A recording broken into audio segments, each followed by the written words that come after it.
What's going on, everybody? It's your boy. It's your sis. Once again, I'm your boy, your brother, your uncle, your cousin, your nephew, Cam Logan. Some know me as PC, aka Pastor Cam. Some know me as just PC. Cam. Are you with me? Some know me as Cam on the cam. But you can just call me just Cam. Shout out to the little girls who have a lemonade stand right outside our house. Literally right outside. I bought some lemonade from them. Literally right outside. I wanted to shout them out. The young brown skin girls.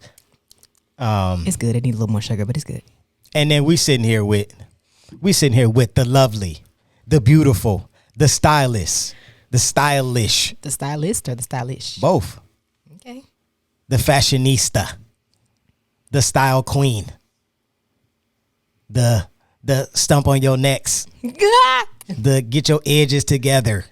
It cracks me up anytime anybody says that about me. The snatch your wig. You just gonna keep stepping on our necks like this?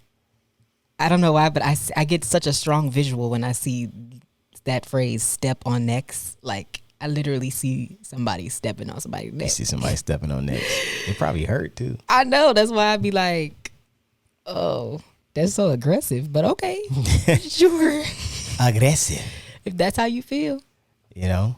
But this is us. Anyways, the lovely. Oh, you still introducing me. Sorry. Vicky. This taking you too long to introduce Vicky me. Logan. You know what I'm saying? Vicky Logan. She used to be the new Vicky Lou until I came in her life. They made her Vicky Lou got the a flow new pair of Vicky shoes. Low. Aw. You know what I mean? R.P. Uncle Bishop. V Low. He used to say that to me. You dig? But today, I've just been in the Word.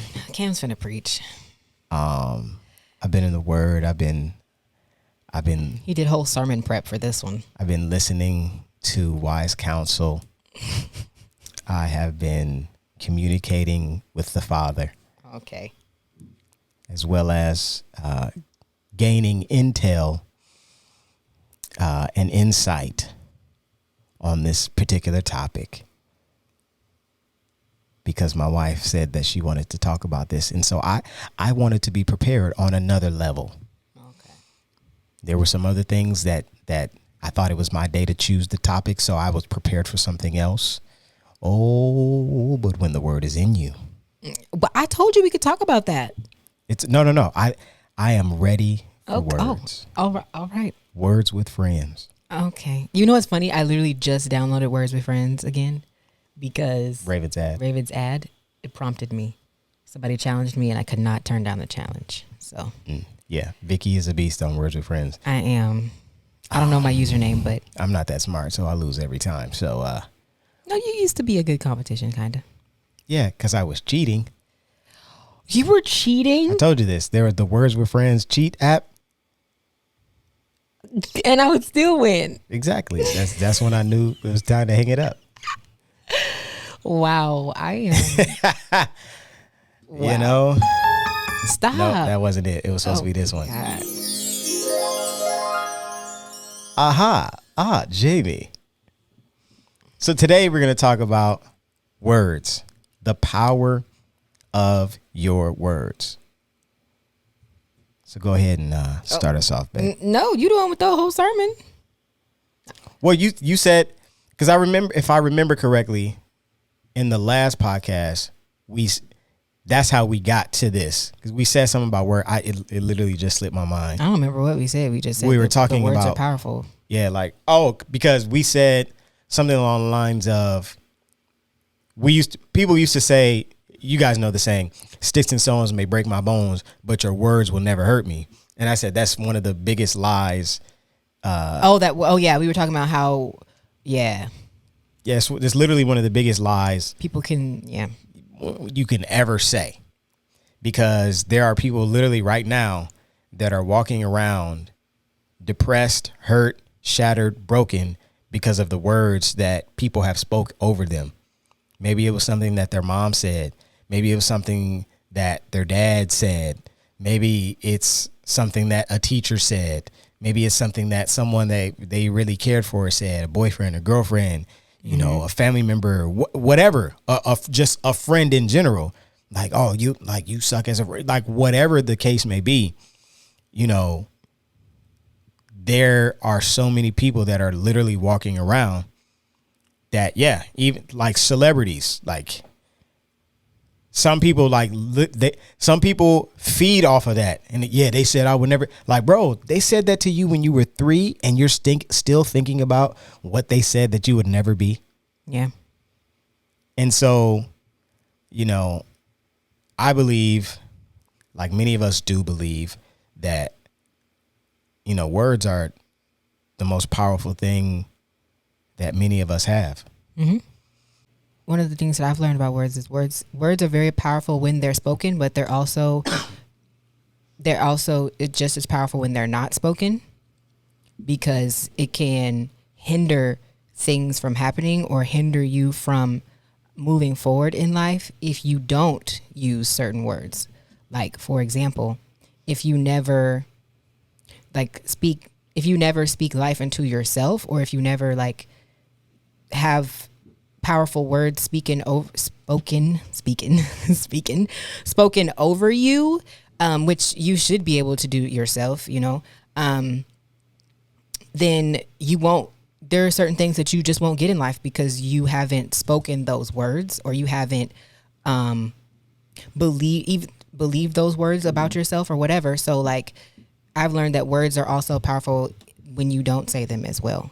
Even like things that you haven't shared, or things that you've maybe kept like in your head, just because it's in your head doesn't mean that you've spoken it to get it out. Like, I've learned over time in my relationship with Cam, like, just because I may feel something and like the words are in my head, if I never said it, he won't know. Never. So like, it could still affect me because I'm not talking. Like, we shared that story from like early on in our marriage when I wouldn't talk, because like literally, like, I would keep words to myself. I would keep things that I needed to say in my head, and then I would live in my head and like pretty much beat myself up because I wasn't being transparent and vulnerable with him, or with myself, or with anyone. I wasn't praying about it. I wasn't talking about it. I wasn't doing nothing. It was just everything I was thinking and feeling was just in my head. So the words never came out. And that's how words can either make or break your relationships. It's like, if you never express something to someone, they don't know. Right.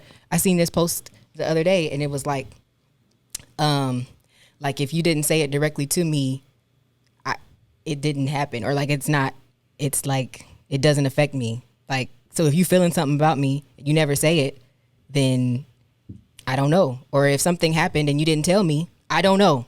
Like, even if I heard about it from somebody else, you didn't tell me directly. So I don't know. I can't address something that you've never said.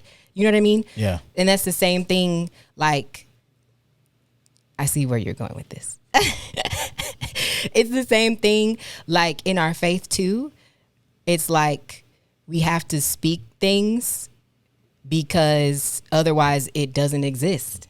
Like, if you don't speak or say the things that you know to be true, like the things you have faith for, then it won't happen. Oh, okay. See, now I'm going to preach. But Manny was talking about this on Instagram the other day. What was he saying? He was talking about, I don't know, it was one on Instagram, or maybe it was on Instagram. I don't remember.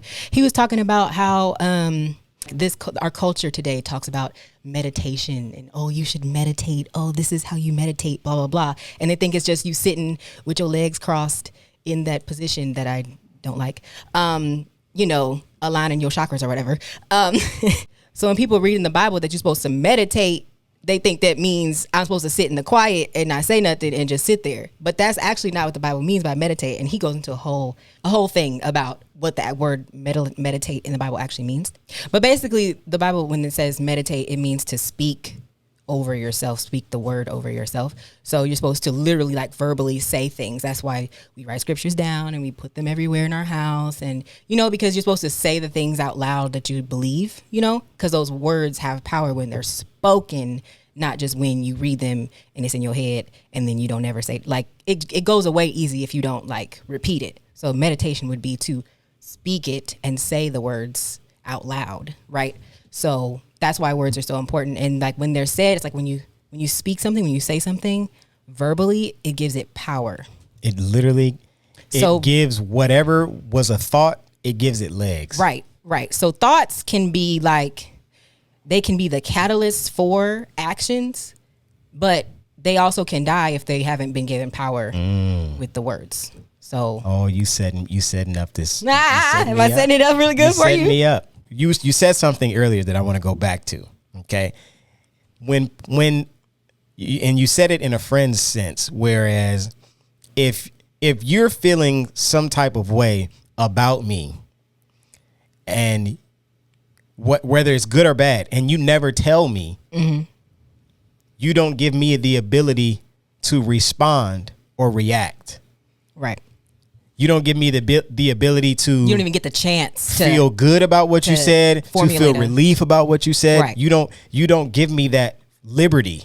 Right. And that's not fair. Right. So like those of us that are PKs, and we too have accepted the call to preach the gospel and take the mantle of what's next and succession and all those great grandiose big words. Right.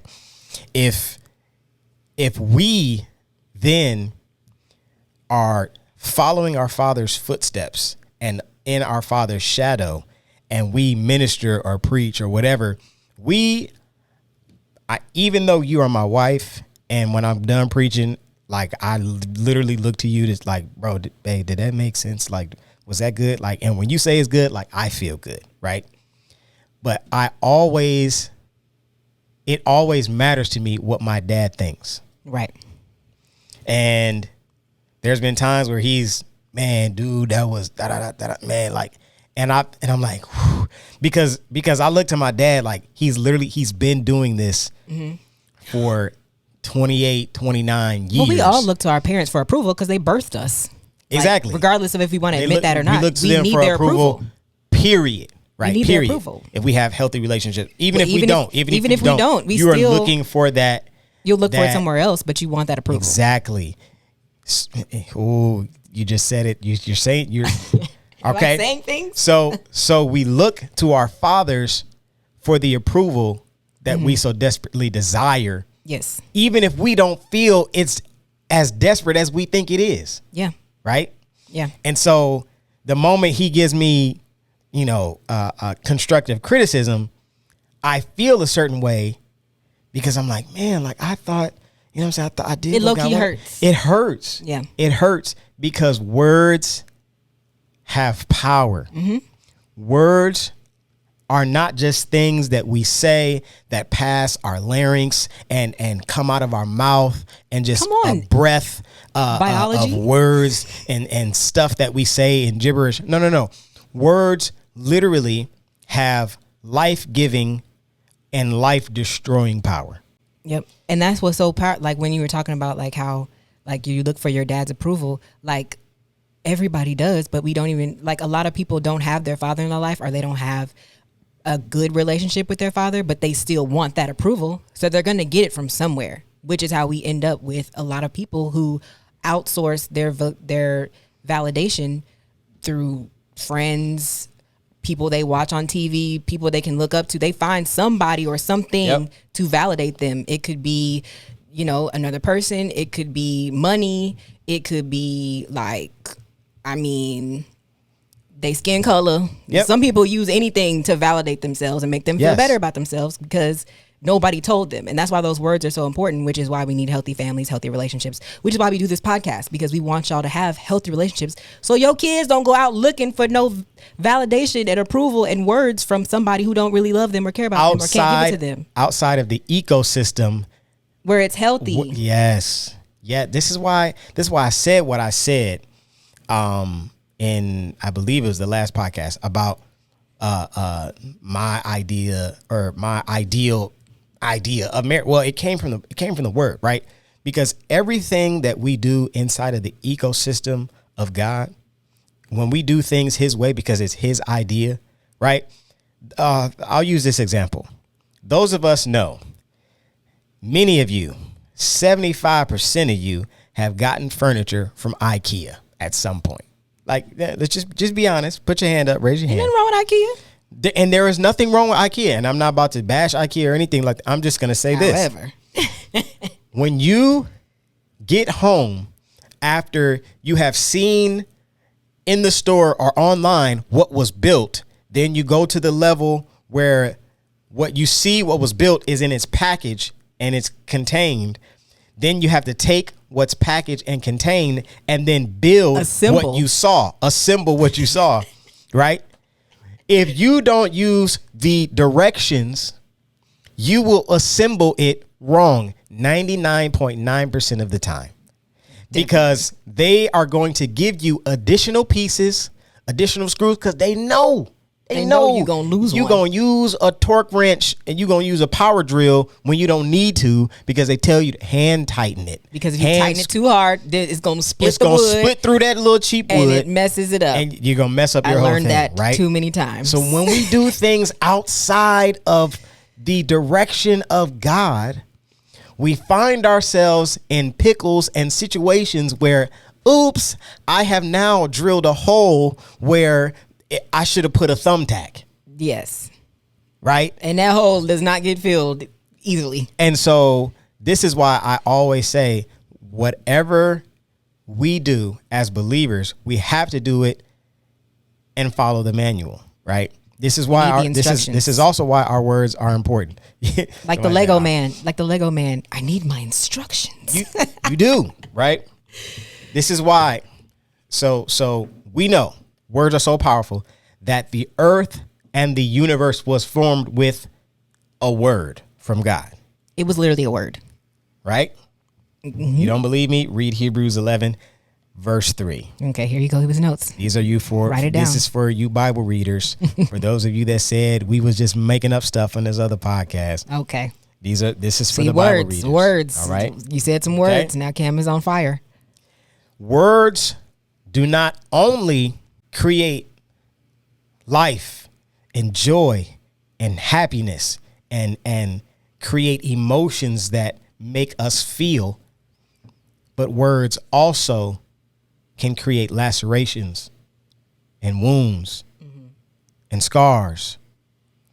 And I have lots of those. Even if you have a scar or a scab where a previous wound word or word wound, that's what we were saying too, word wounds. When you have a previous word wound that is beginning to get healed, that's where the scab comes in. Someone can say something else using that word and start picking at that scab. It's a trigger, and it'll bleed again because it's a trigger word now. Starts picking at what was beginning to heal. Triggers. All because of your words. Mm-hmm. The Bible also says that out of the abundance of the heart, the mouth speaks. This is why it's important that you have healthy communication with people that are in your life, because the moment that somebody gets mad at you and you guys think you guys are cool on a certain level, and then they come out and say something that's extra foul and from left field, in the back of my head, I'm like, oh, you've been thinking about that for a long time, because you don't just say stuff. Right. It's been that's festering. Not already in your heart. It's been festering. Oh, and you've probably said it to somebody else too. At that point, y'all ain't gonna clap. You've probably rehearsed it in your head and said it to someone else, and then you wanted to say it to me. Now that you finally built up enough courage, gotcha. The opportune time. I've been around some people. I was just around it, and it wasn't like they were my friend, or maybe I was cool with them, but I was like, oh, I will never give you my heart to that extent, because the moment I do something that's contrary to what you like, you liable to say anything about me. It's them people that you meet, and the first time you meet them or the second time you meet them, they start talking about everybody they know, or start talking specifically about somebody in a negative way that you may know. Oh, girl, well, this is what I know about this person. Okay, bet. So basically, I don't need to tell you anything about me, because you gonna run and tell somebody else the same thing that you told me about so and so. Gotcha. Yep. Cool. Bet. Yep. Gotcha.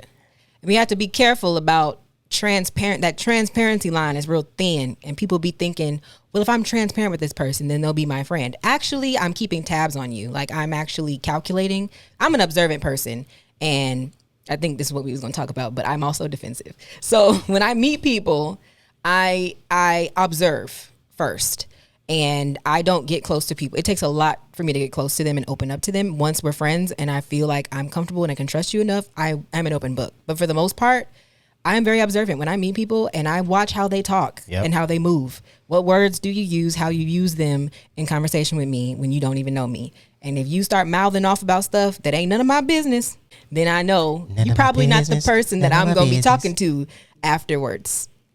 We might just be, real surface level, because I'm not going to give you my heart. Yeah. Because you're probably going to walk all over it. The Bible also says this. I'm giving y'all scriptures on tonight. I'm sorry for those of you that think the gospel music has gone too far. Listen, Proverbs 12, verse 6, ESV. It's called discernment. Says, the words of the wicked lie in wait for blood, but the mouth of the upright delivers them. This is why our words are so important, because there are literally people. I'm not going to go there. Help me, Jesus. Don't go there. Please don't go there. You're going to go there. I'm not. Don't grab me. Sorry, I had to let the Holy Spirit help me with that. Whisper it to me. I'll tell you later. Whisper it to me.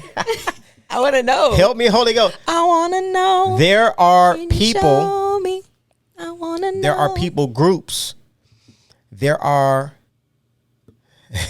things, people, and places that literally sit and wait for people's downfall so that they can attack with their mouth.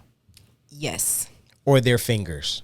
Being on the internet, I have learned this firsthand in many cases, but particularly for those of you who've been following me on YouTube for any amount of time, there was a point where people, listen, they find one thing and then they attack and swarm. They were plotting that. That's a plot. It was a plotting of the downfall. And those words that they said, they did affect me. Okay. To this day, they still do. Word wounds. And people don't realize, how powerful words can really be. I feel like sometimes the people don't even realize they're being used. They never realize. The little spirits and demons that be in their head. But that's where them words be coming from. And they don't have power. Those words don't have, this is what I've learned. Those words, like I remember before I was really popular on the internet. That sounds so vain. Before I was really popular on the internet, it's the truth. Certain things could not hurt me. Like you could have said words like that to me in person, one person at a time, wouldn't have affected me, would not have hurt me, would not have. But after seeing them over and over and over again and reading them in my head, and then every now and then when somebody would bring it up in person, I just say it like as a joke. But then it's like over time, those words became stronger and I started to believe them. You start to believe the lie. You start to believe lies. The words don't have power until you start speaking them yourself. And then it's like, okay. I'm going to plug my dad real quick. He preached a message a month ago that it was a series. It's called What Happens When Lies Become Easy to Believe. You start to read the best of us. The more you read something, the more you see something, the more you believe it. The more it becomes less of a shock to you. Mm-hmm. It's like you get desensitized. Oh, wow. And then it's easy for you. Your guard is not up anymore because you're desensitized to it. It's like, oh, I see that all the time. So then over time, it's easier for you to be attacked because your guard is not up. Yep. I'm going to tell you, and we might get flagged for this. I don't know. But y'all government is real good at doing that. Yep. The media is real good at doing that. The media will, don't get me started. Yeah. I mean, don't get me started. Why? All right. Like someone said already, Proverbs 12:6, that the words of the wicked lie in wait for blood, but the mouth of the upright delivers them. Okay. We also know in Proverbs, life and death is in the power of the tongue. Mm-hmm. And those who love it will eat of its fruits. Yes. Okay. And I want to Do I want to do this? Do I want to choose violence? Like, okay, so like we said, we have the Bible for our instruction manual, correct? So when we speak words, the words we're supposed to be speaking are supposed to be the words that we read from our instruction manual. That's the difference between speaking things into existence and manifesting, for those of you who asked that question of me before. The term manifesting has turned into something that the people of the world who may not or may believe in the instruction manual that we believe in, they just say the words that they want to say, but we're supposed to be speaking things into existence that are in our instruction manual. Okay, so that's the difference. I just wanted to throw that out there. Thy kingdom come, thy will be done on earth as it is in heaven. God's will for our lives. So it is our so that's what we responsibility to speak what is happening in heaven to happen here on earth. To make it happen on earth. Speaking things into existence would be speaking the things that are happening in heaven onto earth so that we bring heaven down. We are not speaking random things that we want to do and random things we want to achieve into existence if it doesn't align with God's will. Just like prophetic words, right? I've gotten so many off words in my life. Yes. They and how do I know it's off when it does not line up with the word of God? Well, my parents, no, they wasn't going to raise me to be no rapper. So why would you prophesy that I'm going to rap? Yeah. That don't line up. That ain't it. Because God is going to give the instruction to the people that he entrusted me with. Right. So why?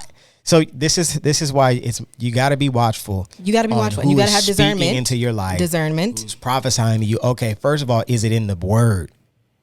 Are they whatever they're saying? Is it right? In the word? Because sometimes people can say stuff like he said, like those words can still be powerful. So the words that they speak in, my phone numbers ain't in the Bible. They so might you telling me not my phone number.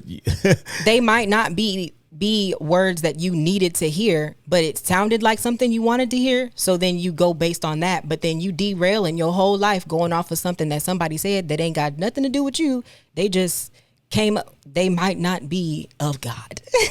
Like if some man come up to you and you don't know him and he tell you, I'm gonna be your husband, and you just know he lying, that ain't it, sis. You gotta have some discernment. Okay. Gotta have discernment. Any random man that come up and tell you that he your husband, I don't think that's it. I'm sorry. I'm just gonna let you know. First time he see you, oh man, you gonna be my wife. Nah, I don't think that's it. I don't think that's it. It could happen. It could happen. But also line it up with the instruction man. You should probably reach out to the manufacturer on that one, because people just be saying stuff and they could be talking this a whole other deity that you don't even know, and getting some instructions from somebody else. Listen, are we using our words to edify one another, to build each other up, to encourage? Yes. Or are we using our words to destroy people? Right? Are they filled with hate? Are they filled with love? Are they filled with bitterness? Are they filled with envy? Are they filled with compliments? Are they filled with love? And then, or are they filled with lust? Ooh. Are you having corrupt communication with people? Lustful text, messages? Sexy. Are you texting one of your friends and talking about somebody else? Or are you texting one of your friends and saying, you know what, man, we really need to build such and such and such and such up because if she just get this together, yeah, boom, boom, boom, man, listen, this gonna happen for her. Or girl, listen, girl, you got it. One of your homegirls feeling down on herself. No, girl, listen, you are everything that God said you are. This is how I build my friends up. This is why it's so important. And I told Cam, I was like, I want to start having more podcast episodes where we talk about just how to be good friends with people, because it just seemed like a lot of people struggle with that. And I feel like before you even get to talking about this whole marriage conversation and who you should marry and how you're supposed to go about dating them, can we figure out how to be friends first? Do you build up your friends? Do you encourage them? Do you love on them? Do you treat them like, well, I mean, we hope you treat yourself good. If you treat yourself good, do you treat them like you treat yourself? Or how are you treating yourself? Let's start with the relationship with yourself first. Do you use good words with yourself? I hate to cut you off, but this is everything you're saying. This is also what I was listening to earlier today. I was listening to this pastor. I believe his name is, I'll look at it later, but he was ministering and he was speaking to couples, but then he said this. He said, it kills him as a pastor who counsels Christian couples when they say that there's irreconcilable differences. He says, I start off like this. Are you saved? And they say, yeah, we're saved, man. We love God. He said, okay, do you read the Bible? Oh, man, we read the Bible every day. We read the Bible all the time. We read the Bible together. Oh, yeah. Okay, so do you believe what the Bible says? When it says this in Ephesians, I believe it's Ephesians 5, where the Bible says, husbands, love your wives as Christ loves the church. And then it goes on and continues to say some amazing, and they're like, well. The Bible never instructs the wife. It don't say that. Love their husband like Christ loved the church. It don't say that. It don't say that. Oh, we about to get deep. It don't say that the wife should love their husbands. It does not say that. Then he said this. It should, but it doesn't say that. Then the husband always wants, well, the Bible says that wives submit to your own husband. Yeah. But the Bible also says that we should love one another and submit to one another. Mm-hmm. Building one another up. Mm-hmm. Loving each other like you love yourself. So if I love me, and I do, why would I treat you bad? If I'm supposed to love my wife and love my neighbor as I love myself. And this is why would I treat you bad? This is where we run into the issue. The issue is that they don't really love themselves, and their actions are not a reflection of how they feel about you, but a reflection of how they feel about themselves. Because it's always deeper than the surface. I know that sounded real elementary, but that was deep. What you see, I'm sorry to keep cutting you off because there's just so much that I was about to say something stupid. So there's so much that I see now, right? The plants that you see that are rooted in the ground, what you see is not all there is. Right. What you see on the surface is a product of what's happening underground. Mm-hmm. Are you deeply rooted, or are the roots that we can't see broken, brittle? Have you not been watered? Have people not been watering you with words of encouragement, with words of love? Have you not received love from early on in your early childhood development? Are you still suffering from some breakage, from some droughts in your life, from some seasons in your life where you never got over such and such and such and such, where you never allowed yourself to be healed? Is there something that is blocking your continued growth and continued success? Yep. What we say is deeper than what we see. And I kind of transitioned a little bit. I remember when Vicky and I first started like talking, just as friends. We just talk, and we just, we talked a lot because Vicky's a very intelligent person, very, very, very, very intelligent. Well, thank you. And when we would talk, we were like, man, this I ain't never had no conversation like this with no girl before. And so I would be like, okay, so we would just talk, and then I was one of the guys. I would crack some joke or whatever the case may be, and I can just tell, I can just sense, like, she's being very defensive. And then I would say it, I'd be like, why are you so defensive? What do you mean? Why I'm defensive? And like, she would, and we're like, oh, okay. It's not, what's funny? It's really not that I can't take a joke or that I'm super sensitive about stuff, because I've never been that kind of person. Like, things don't really hurt my feelings, but I've grown up in a house where you had to be quick, and you had to have, like you had to be able to defend yourself regardless, right? Because my dad, if you know who my dad is, you know how he is. He's very abrasive, okay? Growing up, he would always have something to say. Like, oh, you got jokes. So I'd be like, oh, so that's how you feel. You know what I mean? Like, it's just like we always was quick with it. Okay, so if Cam said something to me and like I felt like it was a slight jab at me, I'm like, oh, okay, so you go in there, and he'd be like, chill, like that's not even what I meant. Oh, sure, okay, but it's just because I grew up in that rough mentality. I had very straightforward parents who would just, kind of say whatever they was thinking, and so I would just be ready for it. Like, you know what I mean? I'd always have my gates up, ready to shoot if I got to shoot. Right. So, and that's just how I grew up. That's what's in my roots. So that's what you see. Okay. Obviously, over time, I've gotten a lot softer. I've softened up a little bit. Yep. But I was ready, though. I was ready. I was a strong 8. Yeah. But, I've softened up over time. But really, you know what I've learned also? Over time, even though I have softened up, I've also retreated myself too, which is also not a good thing. Like, in some ways, I have become more vulnerable and sensitive, but I've also become more, I guess it's still guarded in a way. But I've become more like, I listen more, but I say less. So, like, I'll say what I have to say, but also, like, if I know... Like, if I want to say something and I know it's going to be mean, I'll just keep it to myself. But that's good, though. Right. That's self-control. That's wisdom. More self-control now. Because you're segueing me. Because when and my wife says this about me all the time, I'm very calculated in how I respond to people. He's very calculated. Usually I will edit out how slow he takes to respond to something, or like... Yeah. Because he'd be like, because I understand this, and it's a quote that's been said so many times.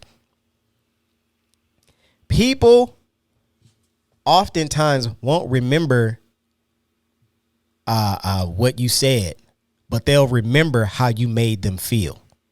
Mm-hmm. And if you ever say something that makes someone feel a certain way, man, like what you did for them, oh man, we could feed the homeless, but if we walk around like, here, man, take your plate. Well, bro, they not going to remember they fed, 500 people. They were like, dude, like they were all jerks. And yeah, your servitude meant nothing because of the way you treated the people. Because of your attitude. This is why the Bible also says this. In Matthew chapter 12, I told you, I'm giving y'all scriptures on tonight. In Matthew 12, verses 36 and 37, the Bible says this. Jesus says this.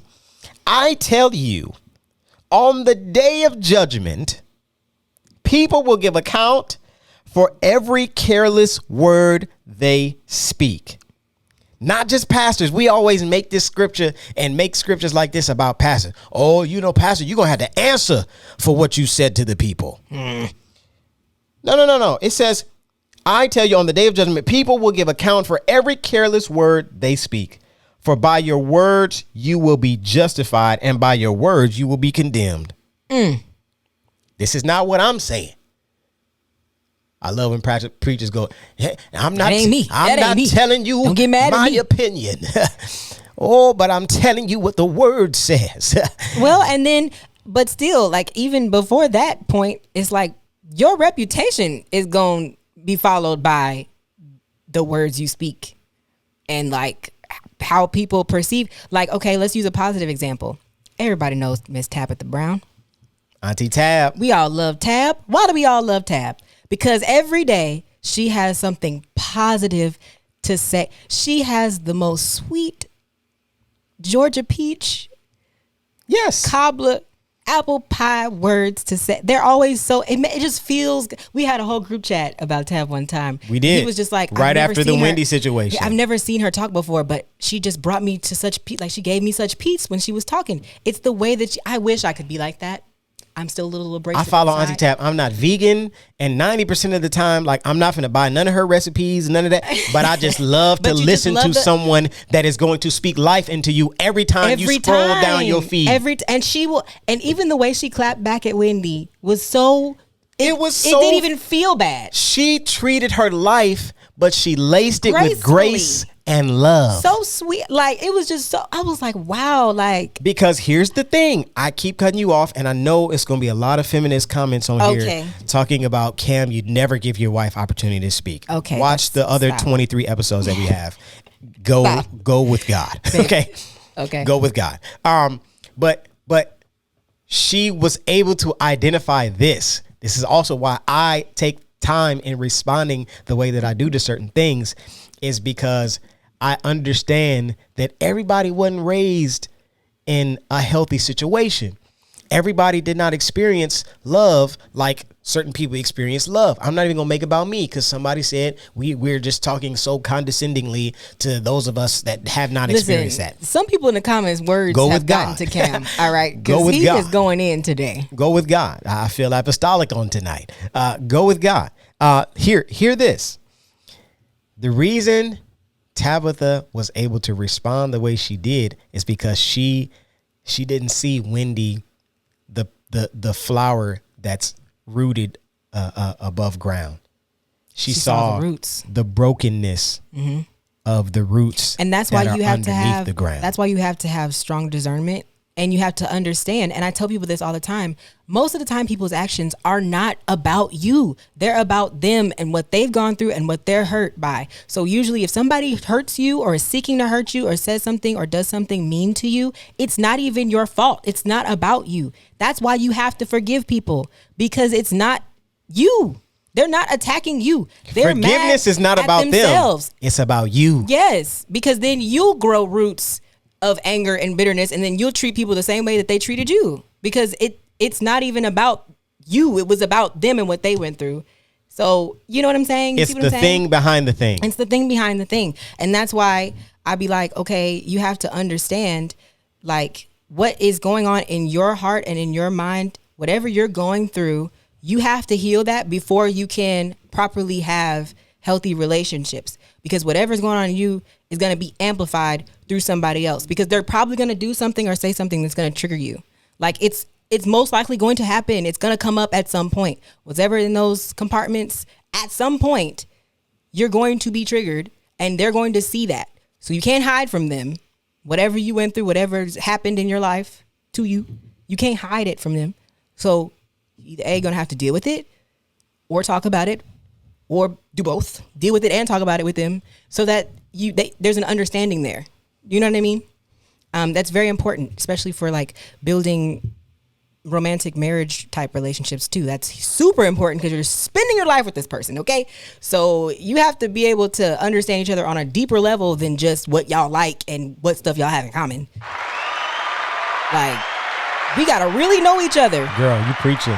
Because we also have to be sensitive to each other and be like, okay, certain things I can't say to this person like that, because I already know what she been through. I already know what he been through. I can't say it like that.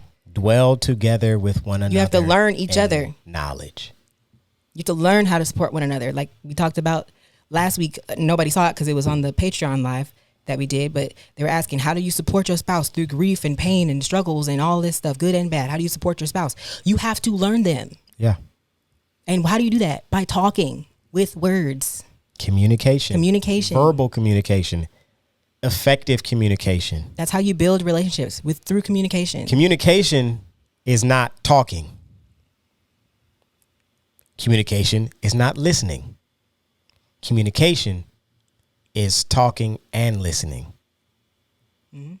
It's a two-way street. And observing and studying. Because some people just talk, and you just and they don't listen. And it's like, well, baby, no, you let me talk. Okay. And as soon as you get to that, let me talk. And now whoever it is, they're like, okay. And now they're not even really engaged in the conversation anymore, because they're waiting for you to finish so that they can get what it is that they feel like expressing out. And this is why we so many people clash. Because we said that when we were doing counseling for a couple at one time.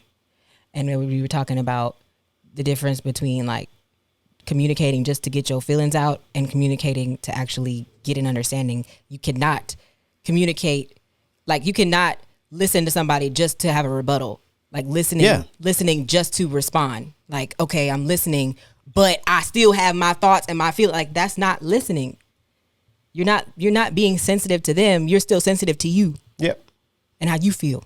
So you're not really listening. You're like just hearing them so you can respond. To do something that you don't want to do, and they say, "Boy, you hear me talking to you?" Yes. But you don't want to do it, so you wasn't listening. So they tell you to sit down. You physically sit down, but in your head you standing up. Right. But you sitting down, but you right. That's the whole premise of compromise. When you compromise in a relationship, you are setting aside yourself to consider somebody else. You are not putting yourself first when you compromise. You can't put yourself first when you compromise. That's what being selfless is. That's how you do that. So if you still putting yourself first and still thinking about yourself when somebody is expressing themselves to you, you're being selfish. You should probably What kind of fish are you being? That's what you say. What kind of fish are you being? Selfish. Selfish. And it's so good. I'm so glad we're talking about this. I can go on words a long time because I've learned a lot about words in my 30 years of life. I'm gonna say 30 because I'm almost there. It's a short stretch. Listen, I don't care if we still got 5 months left. I think I'm 30 already. Last couple things I'll say, and I'm closing. Okay. Last couple things I'll say, and I'm closing. Those of us that are believers, those of you that want to be believers, you're on the fence. You may be on the verge. You may like us, and you're like, man, I'm not there yet. Listen, we're not here to try to convert you from whatever. We're just here trying to showcase an extension of who we are, right? We are who we are. You may like us for who we are because of what we believe in, our core values, right? And those values come from the Bible, right? Facts. And so Jesus, he reminds us that the words that we speak, not only do they overflow from our hearts, there is an expectancy from people to believers that you change the way that you communicate. You change how you talk, right? When you're in the world, you talk like the world, you act like the world. Yeah. And we're not saying this in a condescending way. It's just listen to feel my heart. Basic facts. Feel my heart when I say birds of a feather. The people you're around are going to influence you. I'm an influencer, so I know how this works. Okay, you're an advertisement wherever you go, and the people that you see are advertisements for something. They're advertising something.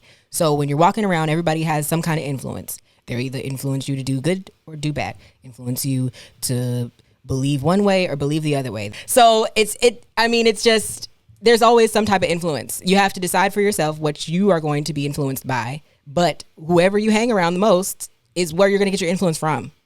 Whatever you see the most is what's going to influence you. That's just how that works. I think that's like the first the first series I ever taught as a youth pastor in 2015 was the power of influence and impact.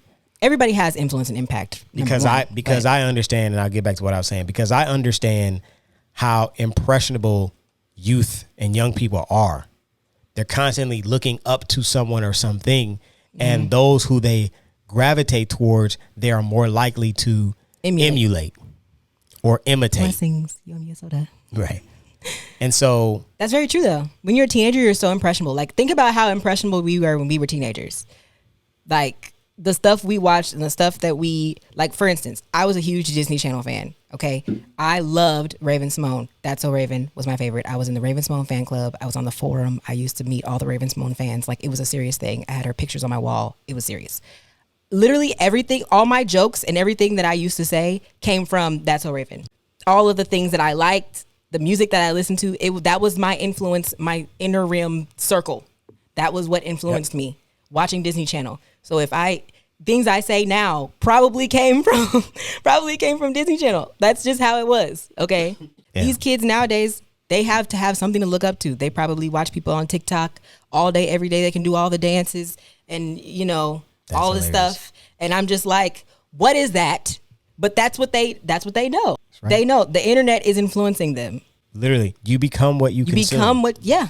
You got to protect your gates. Right. Because you will become that. Because whatsoever a man thinketh, whatever you constantly think about is what you're going to do. So you're going to be. It's gonna come out of your mouth. Right. What comes out of your mouth then gets legs and takes life. And so that's why it's important for us to watch what we allow into our eyes, our ears, smells. A certain smell can take you back to a place. Oh my gosh. Yes. Those of us that, lived a little bit, in sin, you can smell something and it take you right back to the place. I'll just leave it at that. Yeah, that's true. You can hear a song and it take you right back to 2000. What we see are things that you were exposed to when you should have never been exposed to them, have stuck with you and created for some of us addictions and things that we need deliverance from because of what we were exposed to before we ever needed to be exposed to them. This is why I take y'all wonder why I take so many vacations. Most of the times when I'm on vacation, I am either not on my phone much at all, or if I am on my phone, I get off. Like, I just spend time wherever I'm at doing whatever I'm doing and kind of just try to soak in the moment, because the thing about words is, and I'm very protective of because of things that have happened to me in the past on the internet, I'm very protective of how people's words can affect me.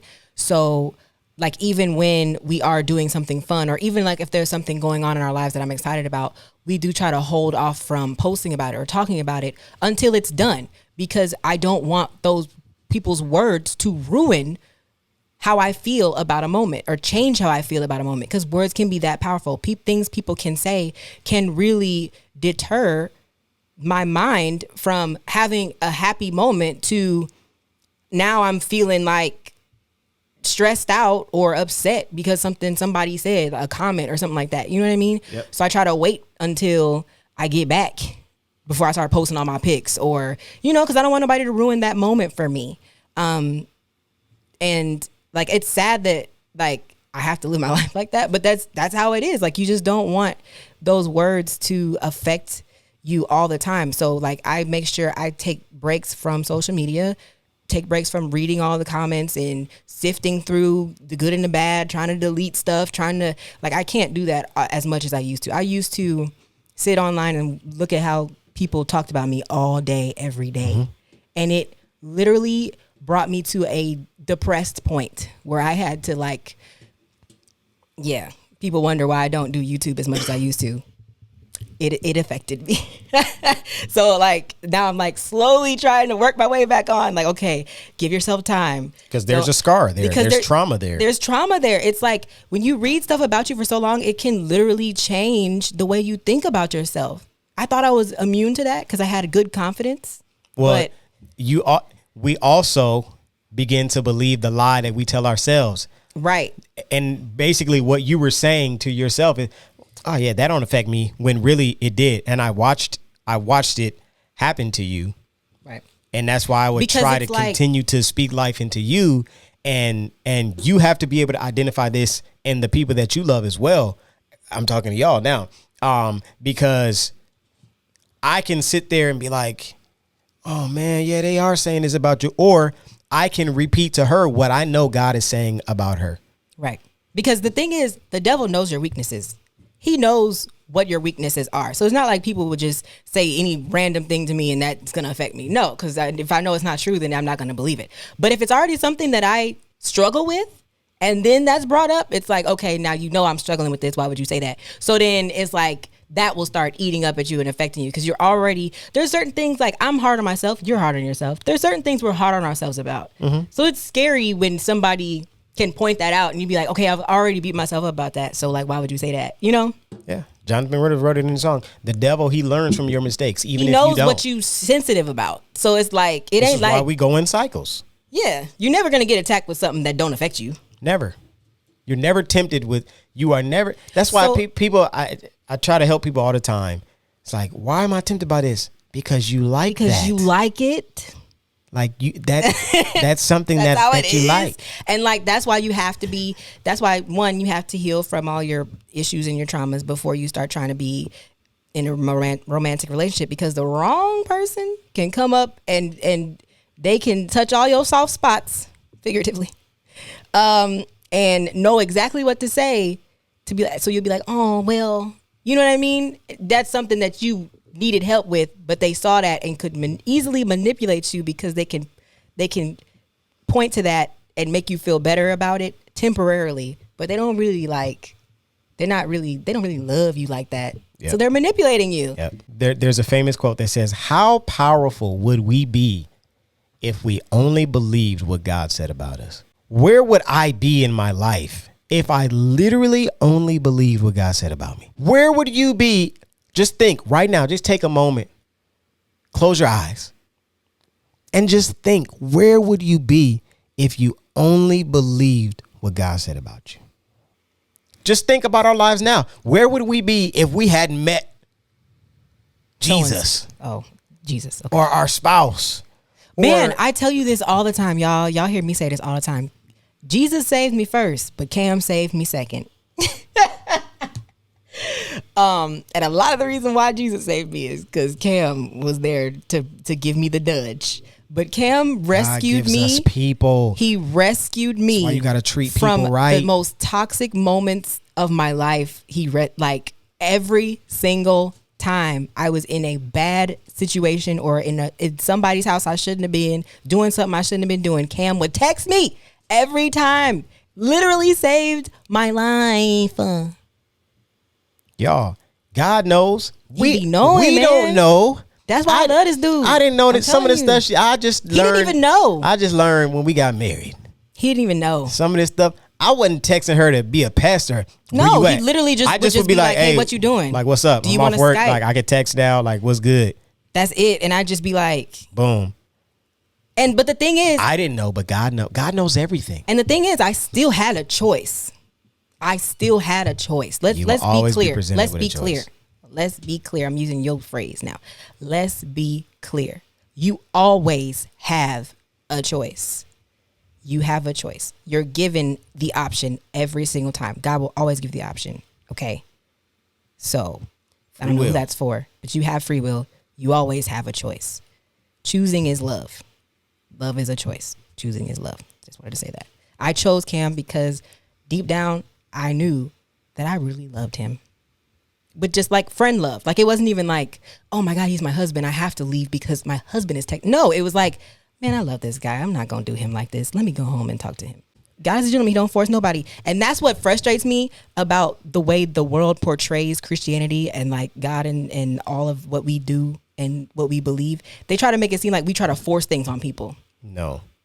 Me stating what I believe is not forcing anything. That's never forceful. It's never forceful. You have a choice at the end of the day. There's your will and God's will. You can choose every single day. You have a choice. I'm literally thinking about when the police like knock on your door. If they really want to get in, they're not waiting for you to answer. Mm-hmm. They're knocking the door down. God never knocks the door down. Nope. He always knocks. And sometimes he just be knocking your whole life and you never answer the door. He stands there and waits. Either you let him in or you don't. The decision is yours. Yep. The decision is yours. Always. And like when people ask me, because I feel like a lot of people ask me this, how do I build a relationship with God, blah, blah, blah. I'm like, you have to do that. Let him in. You just have to communicate. I hate to be extra churchy and preachy, but because you came with your notes. We are really ministering right now, and I really sense and feel people right now that like God has literally been knocking at your door, and you've literally been asking God questions, or you've been asking questions to people around you, like, how do I let God in? How do I do this? What you need to do is you need to pray just a simple prayer. It's a prayer that I prayed when I was in my college dorm room. I feel the power of God right now. I was in my college dorm room. I had just finished having sex. Ew. And I was crying. I was sitting at the edge of my bed and I was crying. And I said, God, I cannot do this anymore. And I literally felt like David in Psalm 51. I said, God, create in me a clean heart and renew in me a right spirit. God, whatever you want me to do. As a PK, I had been running from my calling. I knew the gifts and the talents that God had given me. I knew what I was supposed to do. I knew all of the things that God had continued to show me in dreams and in visions, and my artistic ability and writing songs and being in college and doing all the stuff that I did. Not that I did anything crazy, but I was not living in the will of God. And I was still writing songs to God, praise and worship songs, and they was anointed. The gift was still working even when I wasn't obeying the man who gave me the gift. Oh, that's a word for somebody else. There's some people out here that ain't there are ministers right, of the gospel right now. The gift will continue to work. They be messed as up, they but live they got foul. gifts. They got gifts. I used to be one of them. I'm not judging them to hell. I'm not condemning them to hell. But brother or sister, if you watch this, I don't know how you got to our channel, but God sees you. And I know you feel something in your heart that you cannot continue living like this. You may just be, even as Justin Bieber said in the Freedom Experience, I'm just an average. Well, number one, Justin Bieber, you're not average or regular. No, you're not. You have been given a tremendous platform to reach the people. So God is doing something peculiar in this time. So if you have been searching for answers, just pray this prayer.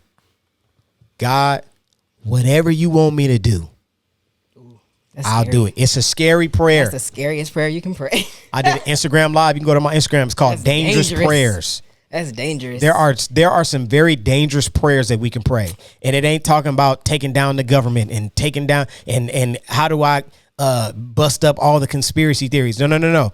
Pray. If you want to pray some dangerous prayers, say, God, give me a heart like yours. Ooh. Let me love people like you love people. That's even harder. Let me serve people like you serve people. I'm gonna tell you, I've prayed all them prayers before, and every time I pray them, I get beat up. Because 9 times out of 10, if I prayed it, that means that I have an issue with it. So then I gotta fix the issue. That's the hard part. It's like then after that, I think I've prayed all those prayers, and then I lost all my friends. And like people see the friends we have now, and they be like, "Oh my God, y'all have such great friends. How do I have friends like that?" Okay, I just want y'all to know I lost a lot of friends. I've lost more friends than I have right now. Okay, my friendships have crumbled. They have fallen apart. People have cussed me out, called me all kinds of names, done all kinds of things to me. They've slandered my name. They've said things about me online. They've said things about me to other people. I mean, they've made me look like trash pretty much. And I just be sitting here like, all I did was pray, Lord, I want to love people like you love them. And here I am getting beat up. So just so you know, the uncomfortable conversations, they come after those prayers. But once you get past it, you get the amazing relationships and success and all that stuff that you be wanting. Like you got to get through the nasty stuff first. You got to get out the mud to get to, there's a process. Trust the process. The process really sucks. Oh my God. It really sucks. Okay. We're both 30 and so it's taken time. All right. I have probably the most solid friendships in my life right now. And this just happened like a year ago. And I'm pretty much 30 at this point. So it's taken some time. Okay. My teenage and 20s was trash. Like we love every friend that we've ever had. Yes, I listen. I have no hatred in my heart towards anyone at all. If the dynamic of our relationship has changed, ask questions to yourself. Because here's the thing that I can say about Vicky and I. We have been there for all of our friends, extended ourselves above and beyond. We are probably the only couple of all of our friends who do not have children. And we've been to pretty much every birthday party. Oh, you know how many baby shower gifts I've bought? Every baby shower. We get gifts. Never, when I tell you never have we complained to them about going or listen. Never. We've been even there. when it was tough. I remember a couple years ago, I said to my wife, this podcast is just taking on a whole different thing now. I said to my wife, this is the first time I had ever felt like I felt it probably this bitterness. You have been feeling it, but I didn't want my heart to be hardened. I didn't want my heart to be hardened because I knew you were already in that place. And so I was like, God, I don't want to feel like this. And I had just got into that season. It was probably wintertime too. We couldn't be outside. When the winter hits, here, you got cabin fever. We be getting depressed about stuff. Polar vortex. It's like negative 40 degrees outside. They're like telling people don't go nowhere. Yeah, that was in March. I remember. Be mindful of the elderly. So I'm like, look, babe. It was towards the end of a. I ain't going to this birthday party. I'm just letting you know, right? I'm not going. I'm not getting a gift. It was a hard winter. Because what happens when you see people around you get something that you've prayed for continually every year, over and over and over and over and over again? What happens when the miracle that you've been asking God for, get a little bitter, just a little bit? You see other people, and then you see, broken relationships, and then you see, even celebrities, and like, dude, he on 17 drugs and he got 19 kids and from 18 different baby mamas. Ain't taking care of none of them. And I'll be like, God, like, I'm just over here just doing what you want me to do. I'm doing all this stuff at the church. I'm taking care of my house, taking care of my wife. We having the sex. We actually really love each other. What happens when the thing that you pray for, you see everybody else get? I had to go through that season, and we're still going through that season. Still. I'm not bitter or upset anymore, but don't invite me to no baby shower. As you can see. Don't invite me to no baby shower. It's been 11 years. Especially if this your fourth child. I ain't going. You have a shower, and then you have a sprinkle for the second one. Then the third one, you get some drops. Then after that, it's just condensation. I don't got nothing else for you. And we appreciate all of you that have been praying, that have been supporting, that have been very generous and not asking my wife insane questions that are just out of order. If we could just put it honestly, like, if you ever want to see me turn up, like, say something crazy to my wife, like, I'm gonna get a little bit undignified and I might say some words that I'm gonna have to repent from, because we are all working on how we respond to conflict and things that are sore spots for us. So that, even our language, you gotta watch your language. And that's one of those things, remember I was talking about earlier, that's one of those things that I haven't really talked about on social media yet in its entirety. Like, obviously we've said things before, right? But it's like, I've never wanted to be like, oh, I'm going to make a whole video about infertility and how we haven't been able to have kids. Because one, I know we'll get to that point and we'll probably do it at some point, but I don't want to make it a thing. Right. Because of the words. And it's even with positive words, it can be overwhelming. Even with people saying, oh, it's going to happen this year, or oh, it's going to happen this, you know what I mean? Like, that can be discouraging. Yes, too. because it's like, I am like the utmost optimist. Because if it doesn't happen, then it's like, okay, you lied. You know what I mean? So it's like, okay, y'all been saying this for 7 years. At this point, you don't have to say that anymore. Like, just say, we're praying for you. That's it. You don't have to say anything else. Don't have to go into a whole spiel. Don't have to give me all of your voodoo remedies. You don't have to tell me which books to read. I have all of them. You don't have to give me any pictures. I have all of them. Y'all, I have everything. One day we're going to tell y'all everything, and it's going to be like, it's going to blow your mind. I've had so many people touch my stomach. I don't need anybody to touch my stomach no more. I've had people give me things that I didn't want. And I just set them to the side. I'm like, okay, thank you. I mean, it's to the point now where it's like, so much has been said and done. Throwing away so much stuff before it even got to get this to your wife. What? There's so many things in the garbage. At this point. I've heard it all, seen it all, been through it all. So I don't want that. So it's like, number one, I don't want to be a pity party, and I don't want people to feel bad for me, because that's weird also. But the extra words just tend to be too much. It can be overwhelming. So that's why I kind of keep it to myself for now, because I'm not ready to be inundated with all that stuff again, because it's happened already in real life, which we'll talk about maybe one day. But it's like, people in real life know about this. Okay, so it's not like we just walking around, nobody know. Like, no. Okay. It's not that I don't want nobody to know, and I don't mind talking about it. Like, I'm actually a very open person. I don't mind talking about it. It's just when everybody makes it a thing, right? Then it's a thing, and then now now that's all people want to talk about. Right. And we don't ever want to make something as serious as what we're going through something that we can like profit on. And we don't have, and I don't you know want what I'm saying? it to Like be, we could, you know, people, oh man, y'all need like do a conference or do a right, because that's what it becomes. Then because when you're on social media, like when you have followers, like as much as people covet that and want that, it's a lot of responsibility. And I want to be responsible with my platform. Like I want to help people and help, you know, other people feel encouraged, but I also don't want to be a martyr. You know what I mean? Like I don't want to be the one to like, I don't know, like lead the revolution. Like it's a lot of responsibility to do that. We never want to be the platform that's, we gonna start a whole nother YouTube, like, I don't want to Instagram, start a whole platform on Facebook, that. and TikTok on. I'm happy with just being the person people go to see outfits. Like y'all just want to see my colorful outfits.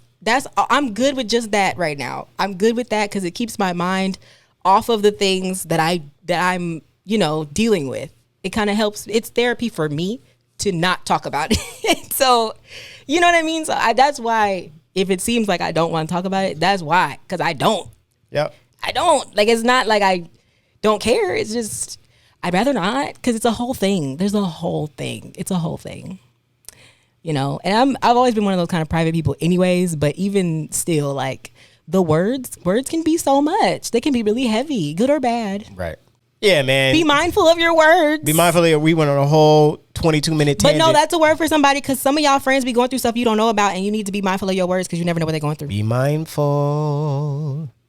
It is what it is. They haven't brought it up to you. You gotta be mindful. Yeah. Yes, it's like the single people waiting for a husband or wife. If you're single, how much do you hate when people ask you where your husband or your husband or your wife at? How much do they ask you when you gonna get married or, well, are you still single? Why are you still single? But just it's never gonna stop. Your spouse is coming. Yeah. Oh, I know somebody. I can hook you up with them. I have all the remedies. Well, this is what you should do. See, the reason why you're single is you got to do this. And they, like, imagine that times. How many followers do I have? Cumulatively, like 400,000, something like that. 500,000. Times that by 500,000. Now also add in negative people who have everything to say about you. Oh, you don't even want me to go there. The things people have said to me. Yeah. Word wound. Here's one. Somebody told me that I am not a good wife because I won't give my husband a child. And I waste my time talking about makeup and hair and clothes, and I'm wasting my money. And I saw that, and guess what I wanted to do? I wanted to cuss. Oh, I blocked so quick because I was like, and I have did words. Cuss. I just never typed it out. And I asked God for forgiveness right after. Yes. I've also been told there's just certain things you just don't say to somebody. I mean, I've heard it all. I've heard it all. Yes, you guys would. I've you heard guys it all. just don't. Oh, you're too masculine. Only imagine. You're too masculine. That's why you can't have children. Oh, she's not really a woman. She probably doesn't even have a uterus. Blah blah blah. Okay, come on. What else? You can only imagine. So yeah, we're gonna say all the rest of that for another topic. Gotcha. We took it somewhere. I didn't need to go. I didn't mean to go there. But the word wounds be real. The word wounds be real, y'all. So at the end of the day, you gotta be mindful. You gotta be careful what you say to me. Be careful with me. No, not that one. Not that one. Okay. Not that one. Sorry. Not that one. Sorry. All right. If we're closing and we're done. All right. No more branches. No more branches. No more branches. Sorry. No more branches. You listen. No more branches. The word wounds. No more branches. You triggered me. Now you got me to talk. If we are believers whose hearts have been changed and transformed by what we believe and who we serve, then that change should not only be reflected in things we don't do no more. It should be reflected in our words and in our mind. So take account of how you think and what you say, not just to others, but also to yourself, because words are more powerful than you could ever imagine. Our words, last thing I'm going to say, our words are full of blessing when the heart is full of blessing. So if we fill our hearts with the love of Christ, only truth and purity can come out of our mouths. Bow your heads. Okay. Gracious Father. Stand, I'm closing. Holy and auspicious one. Okay. We are gathered here today, not thanking you for what you're going to do. But we're thanking you for what you've already done. Father, we love you today. Okay. We thank you for these people, these precious hearts, these dear hearts who have gathered here on this live, and those that are watching the rebroadcast. You know, churches love this. Churches love that now. The rebroadcast. The rebroadcast. See, this is why you need the organ music. We thank you for those whose lives will be touched and changed forevermore. Yeah, man, we love you guys, man. Really, I really enjoy when the live audience is here. So, once again, if you guys would like to join the Patreon fam, please hit the link in the description. Is the link working now? Hopefully the link works. I made a whole bit.ly so that it will reroute the link so that it'll actually work. I do not know what was going on before, but if you can click the link for some of y'all who are on the live, if you're here right now, can you click the link and let me know if it's working? Because I really want to make sure that it's working. But yes, we may do surprise pop-up lives in the future every now and then for y'all. So just make sure you're subscribed. If you have not already, click the subscribe button so you know if that happens. Hit the notification bell on YouTube. Notification bell so you know when we go live, you get it, boom. But yes. Also, we never established this at the beginning, but this is our 25th episode. Mm-hmm. We've been going hard for 25 weeks. I can't say that. So now we will probably take a break and then come back with right now. This is the last episode? I thought that's what we discussed downstairs. It wasn't really clear. Oh, this is the last episode of the season? Because next Tuesday, I'm not going to be here. Oh, we won't. You're right. Oh, I guess we are taking a break then. Well, we taking a break, y'all. So we're taking a break. And when we come back, I promise you, y'all, we got some guests. Yes, we do need to need some reconfiguration happening a little bit. Listen. We got to get some more equipment and stuff. Yeah, y'all, we got some new equipment coming. Dang, well, this is the season finale. I'm excited. Season finale going out with a bang. Going out with a bang. It's been a fun season, though. Oh, my God, we've recorded 25 episodes. We've been recording that's crazy. Since January. We've been recording since January. They've been seeing it since February, but we've been recording since January. Wow. They crazy? They're crazy. Look at it. 8 months in. How do you feel? That's insane. How do you feel, babe? So much has happened. So much has happened. You guys have been with us for 8 months. It's been a minute.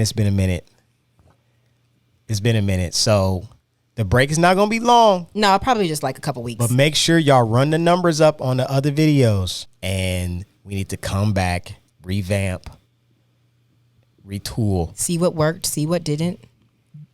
And come up with enough topics so that we don't run out. Yeah.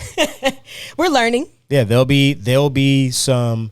We'll still be posting content on the Everything Is We Instagram. So stay locked and loaded over there.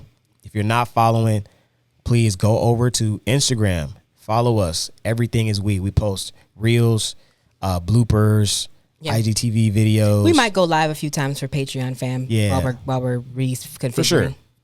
And so, yeah, with all of that, we just wanted to say we appreciate you guys for rocking with us. We thank you guys so much for the love and the support. It's just insane. Like, you have no idea the gratitude that I feel in my heart towards all of you guys for what you do. So, round of applause for you. Appreciate everything y'all do. And everything is we. Everything is we, baby. And the plot twist is, when we say everything is we, that means y'all too. Everything is we. All right? When we succeed, y'all succeed. So, yep. Appreciate you guys. Until next time. Peace. Oh, no. Thank you.